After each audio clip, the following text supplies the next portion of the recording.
High বন্ধুরা, তো আজকে আপনাদের সামনে রাইস কুকার নিয়ে আসলাম। তো অনেকে আছে রাইস কুকার চালানোর নিয়ম কারণ বুঝে না। তো আজকে আমি আপনাদের রাইস কুকার চালানো শিখাবো। তো ভাই, আপনাদের প্রয়োজন হলে আপনারা আমাদের শোরুমে চলে আসতে পারেন। এগুলো আমাদের শোরুমে অ্যাভেলেবল আছে। বিভিন্ন রকমের কোম্পানি আছে, সিঙ্গার, কনকা, ভিশন,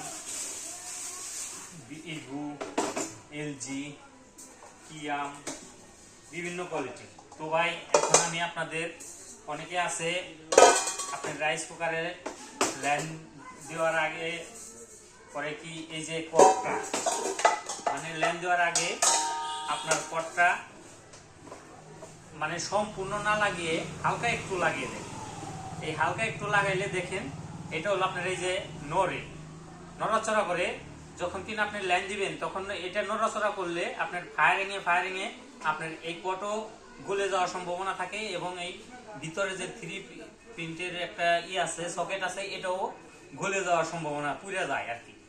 দুটাই সম্ভাবনা একটু বেশি হয়। এই জন্য এটা যখন লাগাইবেন তখন আপনারা সম্পূর্ণ এই যে এখন এটা নড়তেছে না, সম্পূর্ণ আপনার পুশ করে সম্পূর্ণ লাগাতে হবে।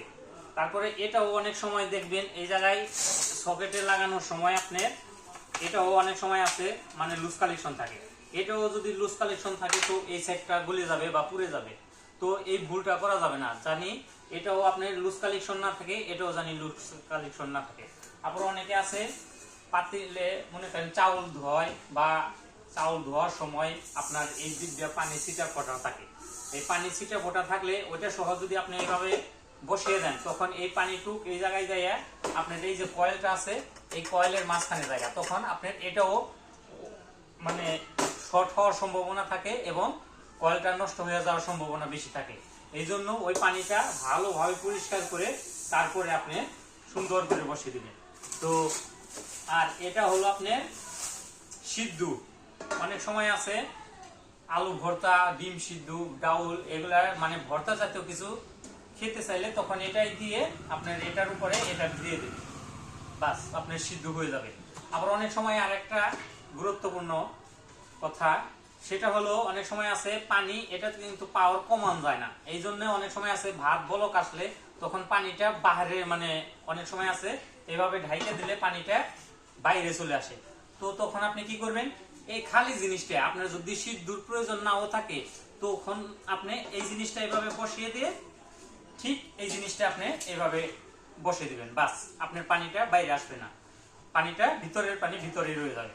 তো আজকের মতে এটা নিয়ম কারণ শিখিয়ে দিলাম।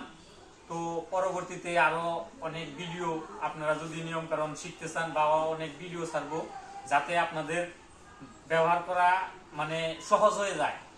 তো আমার ভিডিও যদি ভালো লাগে আর বা নিয়ম কারণ শিখতে চান তো আমার পেজটা ফলো করে দিন এবং আমার ভিডিওটি ভালো লাগলে লাইক কমেন্ট শেয়ার করে দিন। সবাই ভালো থাকবেন এবং আমাদের সাকরে বাজার সিঙ্গার ও কনকা ফ্রিজের শোরুমে আসবেন। আমাদের শোরুমটা হলো উত্তরা ব্যাংকের পশ্চিম পাশে।